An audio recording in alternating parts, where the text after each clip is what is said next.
What's going on, guys? Long time no speak. I'm back making more content, talking about building your own backyard movie theater business or whatever you want to call it, anything similar. At the end of the day, we're talking about bringing cinema to people, to businesses, to institutions.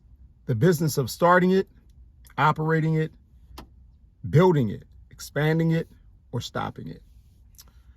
I've been getting a lot of questions.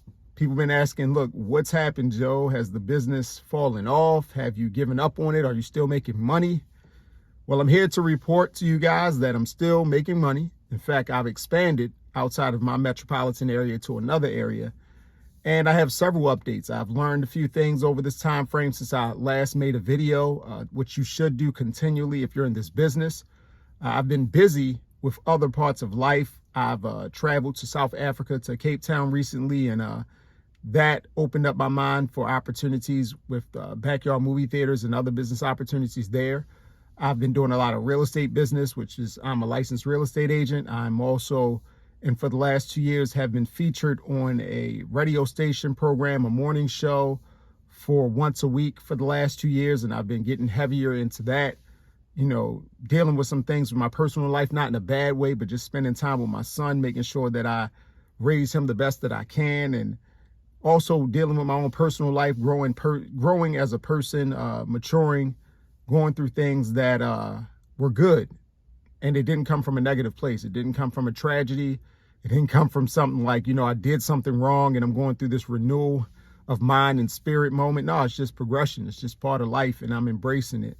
But while that's been happening, you guys have sent me tons of questions, DMs, comments. Everyone wants updates. People want to get some information, and I'm sorry I haven't fed you with the information. I know I was going strong for about 1.5 years, 2 years in terms of the content, and I slowed down, but I'm getting back on it. It's going to be me making these videos will be a part of making other content, because I have a lot to share. A lot's been going on, like I said, in my personal life, a lot of good things that I want to make sure to help people as much as possible. But there is balance. I think when I started doing the radio show, offering wealth tips under the brand of Uncle Joe, I had to change my balance of things, because you only can give out so much without receiving. And I found that I was giving out a lot, putting a lot of work into helping people in my business, where I help people with their finances, clients. I was just giving out a lot, but I needed to make sure to give it to myself. I needed to make sure to be balanced, and I'm very balanced right now. I'm in a good spot, so I'm back to making more content. But anyway, that's neither here nor there. Well, it does have something to do with everything, but I really want to get into what you came here for, which is the business. You want to know what's happening with Backyard Movie Theaters. Are you guys making money? Are you losing money? If you are, how are you still in business?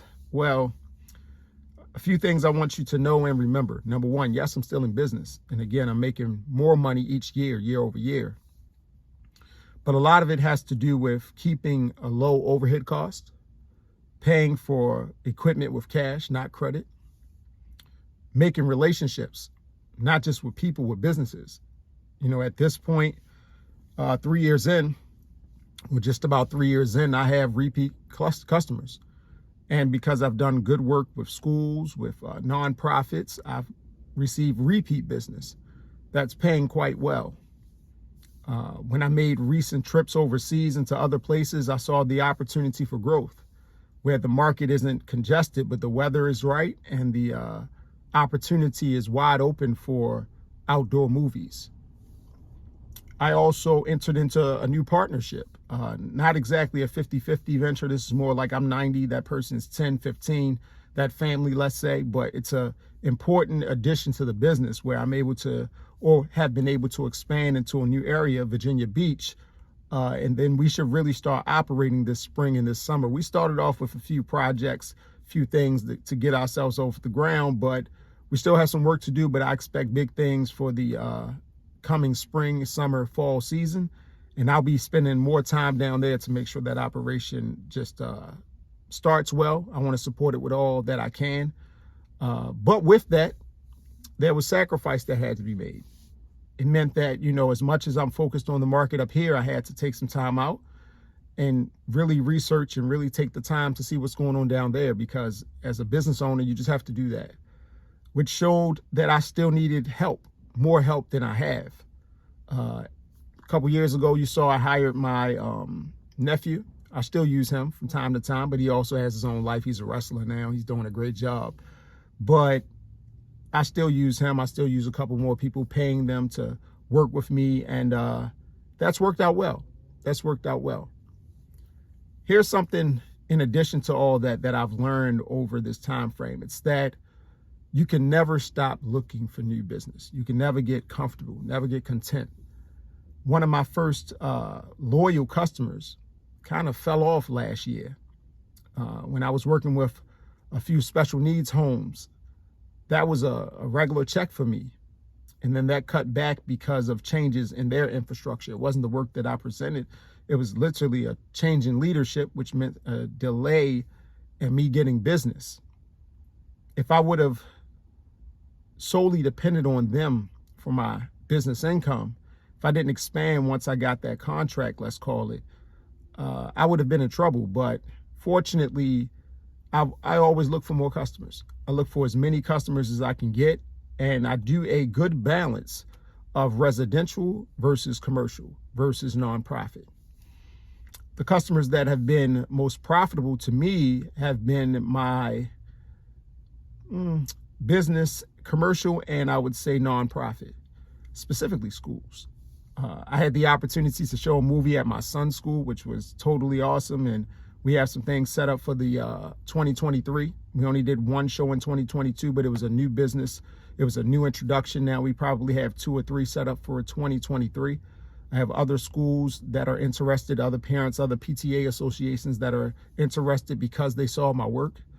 And then also, here's something that I learned through this process. One big way to make money in this business is to do your own vending. Okay, I underestimated vending in the beginning.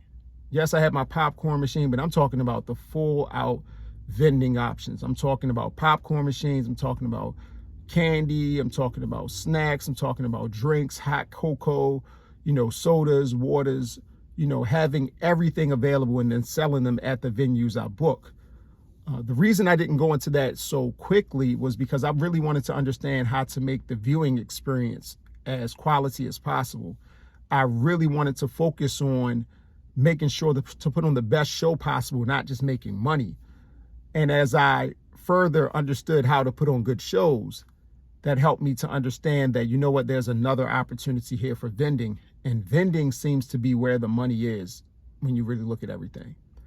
When you do public shows, you have to pay for the license, or the organization that's paying you have to pay for a license to show the movie. So usually with schools, the good things about schools and PTA associations is they're used to that. They'll pay for the content. They'll pay for the license to show everything and still pay you your fee. Sometimes I work with schools to make sure, based on their budget, that everything fits in. But then if they can't pay as much, what I do is I say, okay, well, let me vend. If you let me vend, and then maybe I give a portion of that back to the school or back to the PTA association, it works out for all of us. In fact, I usually make more money off of vending than I did for the fee just to show the movie. So there's the key, guys. You got to get into vending if you're not, and make sure that the vending isn't the best part of your show. You still need to put on a quality show. You still need quality sound, quality seating, quality screens. You need a quality projector. You need everything to be good. And then you can add the vending. The theater rooms still work pretty well too. They pretty much make me money on a consistent basis.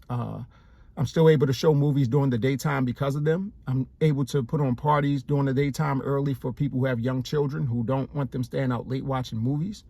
That side of the business is growing, and in fact, I want that to grow faster. And I'll make sure to introduce that to the Virginia Beach option as soon as possible. My theater rooms work well. They bring me a lot of revenue. And I want to look further into that and expand on that in 2023, bigger options. I also have some people that's seen what I'm doing and trying to duplicate a little bit, and that's fine. That comes with competition. That comes with the market. I put my content out there, so I understand that people are going to do that. However, you can try to do what I do, but you can't be me. That's why I don't worry about competition. I've been working in the theater game, movie theater game, since I was a teenager when I was a captain supervisor working at the movie theaters. There are elements of this that you have to understand, that you have to get when it comes to putting customers first over dollars, when it comes to making sure the experience is as enjoyable as possible. And I have a few more ideas that people haven't thought about yet when it comes to expanding the business into brick and mortar, and also just some opportunities that I think are overlooked, but they match with today's climate. They match with today's economy, today's technology. And we'll be talking about that after I unveil it. I can't give you all the secrets, okay? I can't give you everything, but I can tell you this. Make sure that your paperwork is in order in terms of showing public movies for licensing. If you're not going to make a lot of money off of the shows, vending should make up the difference. The same thing as traditional theaters. If you know about traditional theaters, most of their money comes from vending.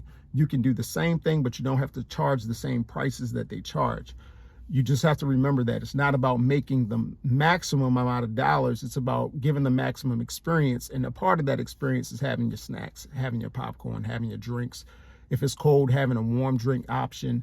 If it's hot, having plenty cold drink options. You want to make sure just to give customers what they want and give them also options in terms of varieties of snacks. You don't want to just put your favorite snacks in there. You want to make sure it's what they want, not just what you want.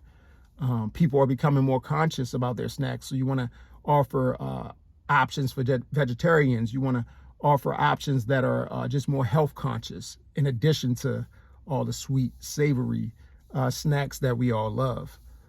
But again, guys, things have gone well. Things are expanding. I am looking to not expand into another area this year, but I am looking to really build out Virginia Beach in that area and get that going. It'll be a win for my business partners. It'll be a win for the entire organization. And if that goes well, and me learning from that will give me the confidence, the information, the knowledge, and the experience that I need to expand into other areas around the Maryland area, which include Pennsylvania, West Virginia, Northern Virginia. Maybe we can move a little bit into Delaware. We'll see. All depends. But we'll see about that. Also, another update. I sold the first van that I purchased as a part of the business. I sold it as of the other week because, well, honestly, it was just sitting because I have other vehicles that I use now. And I found that, you know what, as a business owner, you have to stop letting some things sit just to have it, just to have duplication. I might need that extra van because of this and that. You know what?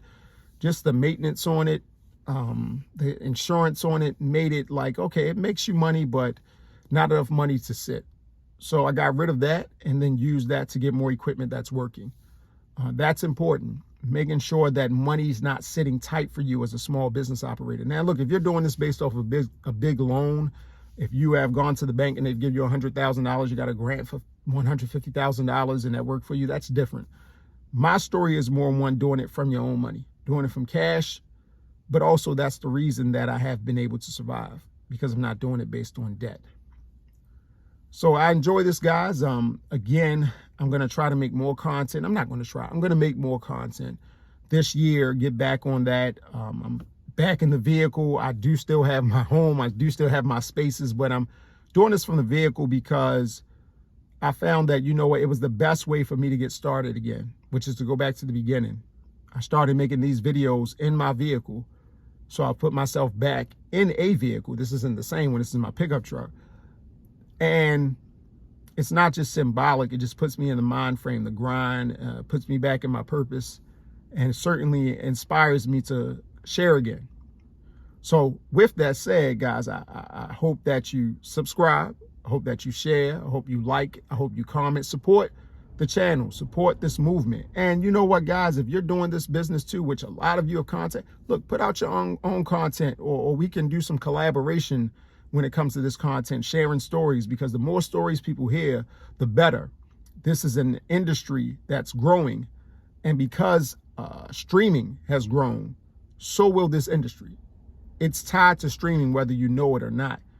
Remember, in the past, we had to get a DVD. We had to set up things a certain way to see movies, and we didn't have as much content available at our hands. You didn't have 5,000 movies right at your disposal. You didn't have 5,000 shows right at your disposal.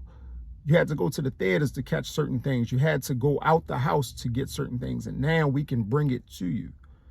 Remember, people can stream things out of their backyard on their private property and watch what they want. You're just enhancing that experience. You're not bringing the streaming to them. You're enhancing that experience. That is your business. And understand on the residential side, it's essential that you remember that and grow from that.